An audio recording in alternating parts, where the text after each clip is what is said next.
All right, welcome to the conversation on TYT Network. So we're gonna do something interesting today. You guys funded a climate reporter for us, someone who is going to investigate the connection between climate change and money in politics. So 1 year funded fellowship, thanks to the TYT audience. And we love you for it. And we wanted to tell you the great success we had with it. So I wanna bring on Ti-Hua to talk about the stories that we did this year, so you guys can get a sense of it. And you remember we hired Ti-Hua, who's an amazing, accomplished reporter, has a Peabody and Edward R. Murrow Award, a New York Press Club Award, Asian American Journalists Association Lifetime Achievement Award. It goes on and on and on. He's well, a bit of a legend. And so he did some great work this year. Ti-Hua, it's great to talk to you again here at the end of the year. First, can you give folks a sense of all the different people we challenged on this issue of money in politics being connected to climate change? Sure, maybe the question is who didn't we challenge? I mean, we challenged the federal government and the Trump and Biden administrations, Republican Trump administration, Republican administrations in Oklahoma and Texas. We went after big oil and big investors, and some also actually some of the environmental advocates wondering why they weren't pushing for Green New Deal. So we questioned everybody, and I want to thank everyone. Basically, this has been a great job, perfect timing for climate change this year when it made the national agenda, but also it was only at TYT that I think it could have challenged this many people, this many organizations and institutions. Most of the mainstream media, honestly, would not have allowed me to challenge so many people so openly. And I think we did that with a lot of the different stories, going after like Morgan Stanley, Aiken Gump, lobbyists, the EPA, Andrew Wheeler, climate deniers, the big oil and fossil fuel companies. And I think we tried to, and I think we succeeded in exposing a lot of what's going on. And no better year than the year that climate change actually made the national agenda. Yeah, look, I appreciate you saying that TYT gives you the latitude to do that. And I want the audience to understand, Ti-Hua's right, it's not normal, right? Because usually for access reasons, you pick your battles, etc. I mean, we're to challenge environmental advocates for progressives, that's crazy, right? That endangers relationships, etc. But Ti-Hua, I want to turn that credit back onto you because you're an excellent objective reporter whose job is to cover the facts. And in that, you have enormous courage. So you're willing to thread that needle where you say, look, here are the facts, and we just need you to answer for them. We do. Sorry, but we do, right? And so that takes a ton of courage for a reporter to do that. And I just think you've done a brilliant job at it. So let's give people some examples. Let's talk about Oklahoma, where you had a big impact. Oklahoma was a very important story. I think it was a national story. We broke that story as an exclusive. And also because it was Native American tribes in Oklahoma, they had their environmental sovereignty stolen from them. And that's an example of what we could not say elsewhere.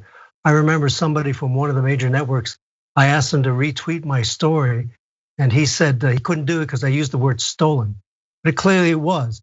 What happened was the big climate change denier, Andrew Wheeler, who worked for James Inhofe, the Oklahoma senator, huge climate denier, big fossil fuel supporter, and he had passed a law in 2005, a couple of little paragraphs in a 1,000-page bill that said that anytime Oklahoma wanted to take away any sovereignty away from Native American tribes, he could. It was designed for water rights, but then the Inhofe and then and Governor Stitt, the present governor of Oklahoma, asked Andrew Wheeler, who used to work by the way, for Inhofe for 14 years and was a coal lobbyist, and as EPA administrator, he then gave Oklahoma a blank check. He said, Oklahoma has the right now. And the environmental sovereignty for the Oklahoma state government, which is pro-fossil fuel, actually meant that they could dump hazardous chemicals on tribal land without permission. They didn't even have to talk to the tribes. 39 tribes, even though the Supreme Court in the McGirt versus Oklahoma had done that, had said, this is sovereign territory, it still belongs, it's still actually Native American land.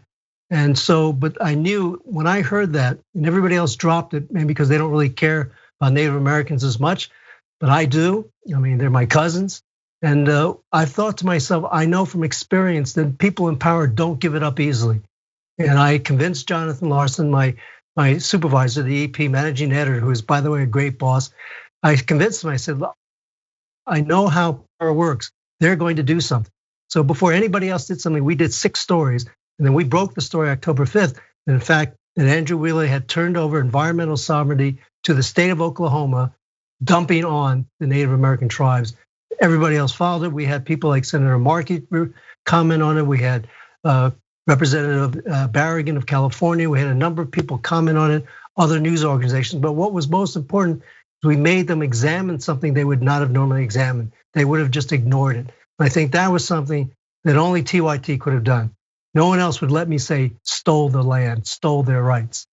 Yeah, but Ti-Hua, I mean, I forgot to mention you have 5 Emmys, right? And so for the audience to realize someone who's got 5 Emmys and a Peabody Award, for them to have the courage to use the word stolen when they know that it is verboten in mainstream media, well, that's because you want to tell the truth, because it was stolen. It was stolen. So we have to actually say what the things that actually happen and not worry about being polite to the powerful. So, by the way, you did a follow-up on that with about the Biden administration. Tell us real quick about that too. Well, the White House actually responded to us, which frankly was a surprise, but they refused to comment. And then they had the EPA say, interesting enough, the same PR person that wouldn't give us any comments under Trump actually answered during the Biden administration and said, we're going to follow whatever the Biden administration says, and we're going to take care of this. They didn't give any specifics, and honestly, I'm not going to let this go. I am going to keep doing this. I want to follow up and make sure I gave a promise to some of the Native American leaders in Oklahoma that I would not drop this story, no matter what, no matter where I was. By the way, I want to mention one thing. Talk about all the awards I won and all this stuff. Also keep in mind, I've also been laid off or fired 7 times. Because my belief is that as a reporter, the most important thing is tell as close to the truth as you can, whether I or anybody else likes it. And whether TYT likes it, whether the right or left wing likes it, the point is good information is valuable for everybody. And that's what I've tried to do as a reporter.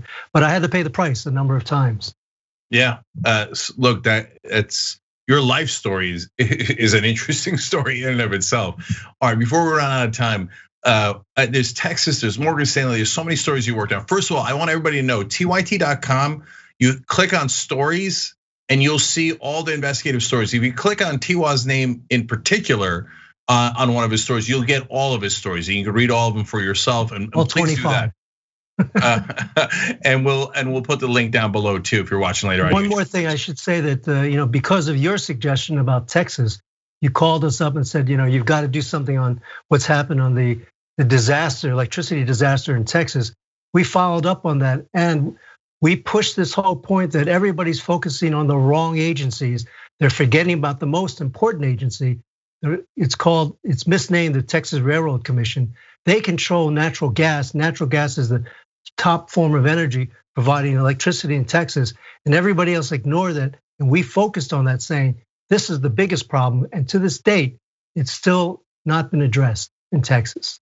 Yeah, you've got to read Ti-Hua's stories on Texas because he was and I read a lot about that, obviously, because it's so big in the news. The only one to do exactly what we promised, to connect the money to the climate change and energy and environmental questions. So the reality is that Railroad Commission, almost everybody on it takes money from energy donors, as Ti-Hua uncovered. And so it's stunning to me that the rest of the new media, including the Texas media, which should be all over this, barely talks about, if ever, the connection of the money that's being given by these same exact energy companies to the governors of Texas over and over again. Again, it's in Ti-Hua's stories, and to the regulators, including this Railroad Commission. And barely anybody even talks about the Railroad Commission, which is actually in charge. So that's what great investigative reporting looks like.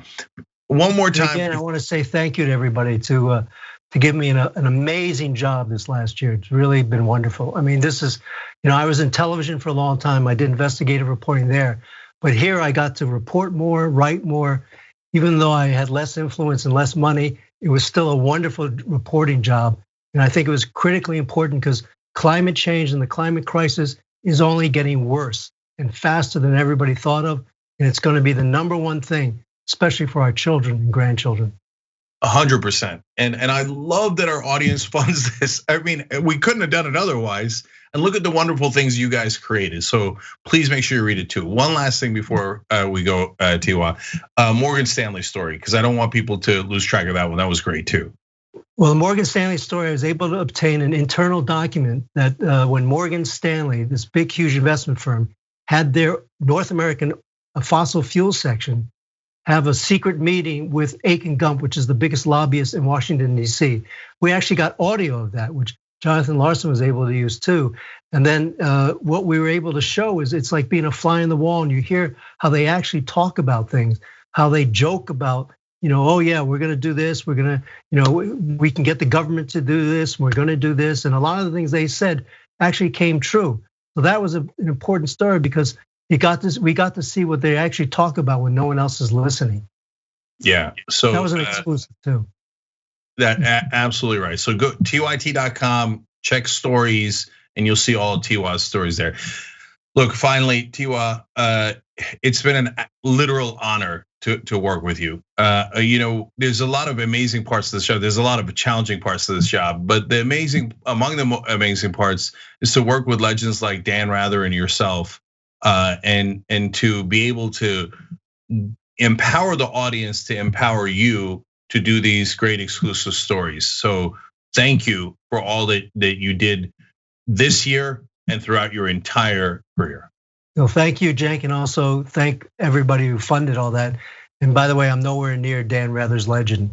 So I don't even. Well, I don't know. You probably go toe to toe with him on awards, that's for sure. So and passion. And I keep saying last thing, but guys, you should check out my interview with Ti-Hua about the Asian American community and the abuse and the violence that is happening right now, and how Ti-Hua fights back on that issue as well.